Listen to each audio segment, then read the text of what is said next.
Every thought, every emotion, everything is a belief. I'm emphasizing that because this is where we begin to understand unconditional love. Now, how can we see the difference between what is real, what is lasting, and belief? See the difference between attention and awareness. And if we begin to see the slight difference between them, we begin to see what is unconditional love eventually. So let's cover that. Attention. Did you know that your mind is always paying attention to something? There's never a time when your mind is not paying attention to something. Right now, you're paying attention to Burt, right? If, however, I say something that reminds you of something else, or maybe you believe it or don't believe it, your mind pays attention to that. You see? But there's never a time when you're not paying attention to something. There's always attention. But you see, attention is fragmented. Attention is never total, because if it is total, then it becomes pure awareness. Let me give you an example here. You see this piece of paper here? Okay? Good. Now I'm going to put the word I. Okay?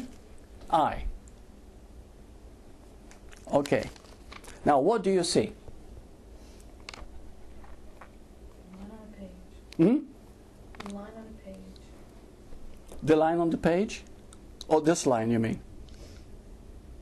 Okay. Okay, anybody else? What do you see? A page. A page? Okay. Mainly the page. All right. So now, when you pay attention to what I pointed to. I'd like you to really pay attention here, because this is where we're going to understand the all-encompassing beauty of love. When I pointed to it, not only you saw that, but you also saw the page in which I wrote it. But more than that, you can only pay attention to that which I ask you to pay attention to, you see? So what do you see? And of course you saw the line, and maybe you had seen the pad. But now be true to yourself. Are you aware of more than that? Absolutely. Absolutely. You're aware of I, you're aware of the pad, you're aware of my hand, you're aware of me talking. You're aware of what made it possible. You're even aware of the body and the chair. You're even aware of all the people in the room, all in one shot. Especially your shirt. Especially the shirt.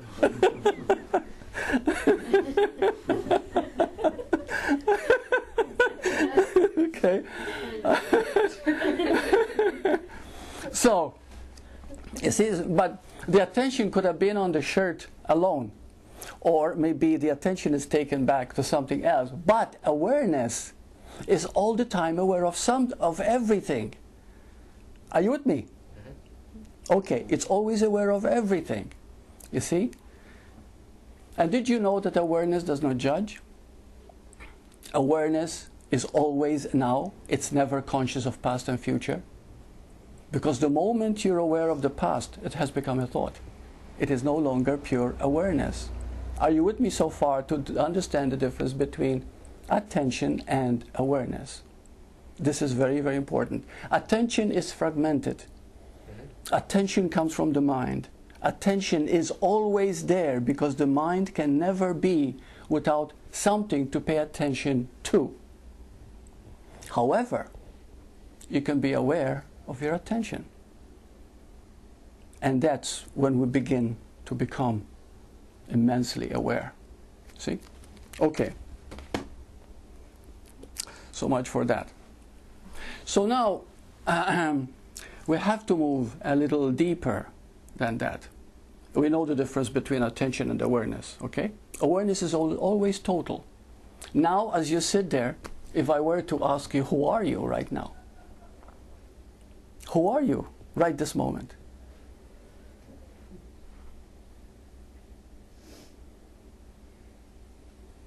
You won't be able to answer. And if you did, it will probably be a lie.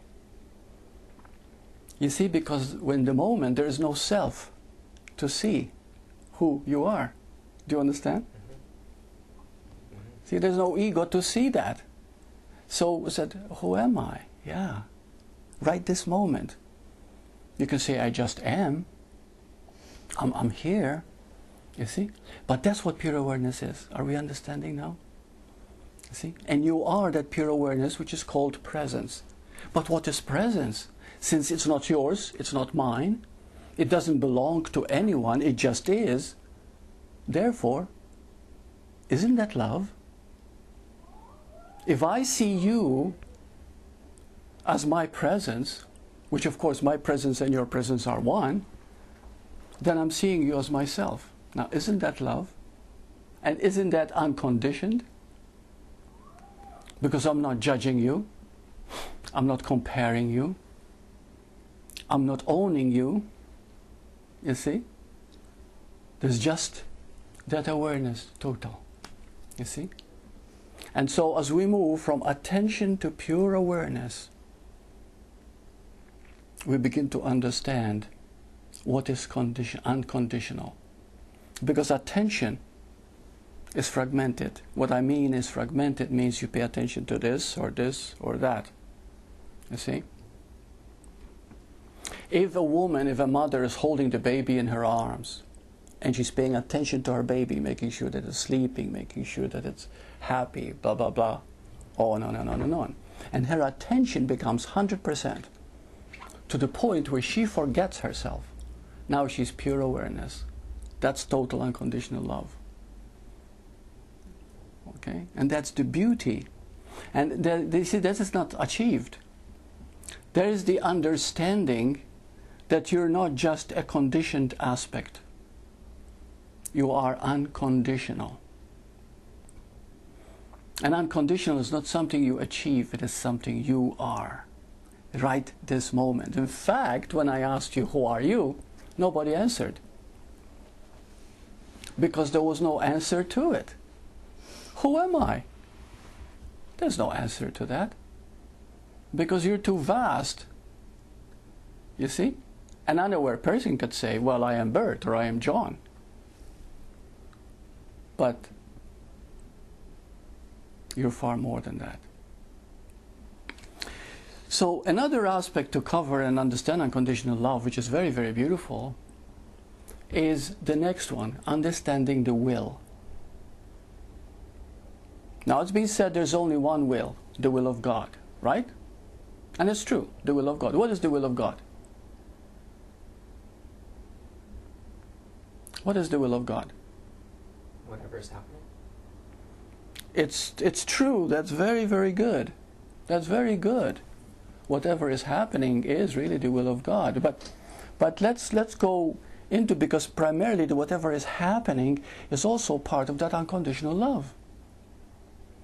Because whatever is happening, even if we see it as a catastrophe or a tragedy, how do you know that it's not meant for you to learn what you need to learn? To learn more compassion, more understanding, more sensitivity. You see? To lead you back into a deeper aspect of seeing the totality. You see, there was I get back to it for a moment, but something just came to mind. There was a guru, a master, Gurdjieff, a Russian sage. You've heard of him? Mm-hmm. Okay. Now, one of his most direct disciples was Uspensky. I don't know whether I'm pronouncing it right. And Uspensky came up with 4 aspects, 4 modes of observation, 4 ways of seeing. And he said the average person is, let's say it's looking at a room within a house. And when he looks through a keyhole and judges the room according to what he's seeing. Okay? A person who uses logic and wants to describe it, wants to see more, goes into the room, looks around, and he says, oh, this is what I'm seeing, and this is how it is, blah, blah, blah, and he goes according to logic how he's feeling about it. Then there is psychological seeing, which is a little deeper. And psychological seeing is, well, I've got to consider far more than just the structure of the room and the feng shui of it or whatever. And I've got to consider the people that live here, their thoughts, their patterns, their thinking and everything. You see, has to be studied here in order to find the essence of this room. But then there is a fourth way. And the fourth way is clear seeing. And that is when you consider not just the room and the people in it, the logical and psychological part of it, but you also see that what is affecting that room is also the house in which it is built in. The house is being affected by the street. The street is affected by the city. The city is affected by the country. You see? So are we beginning to see here that Ouspensky is leading us back to clear seeing? Until we begin to see the total picture, we do not see.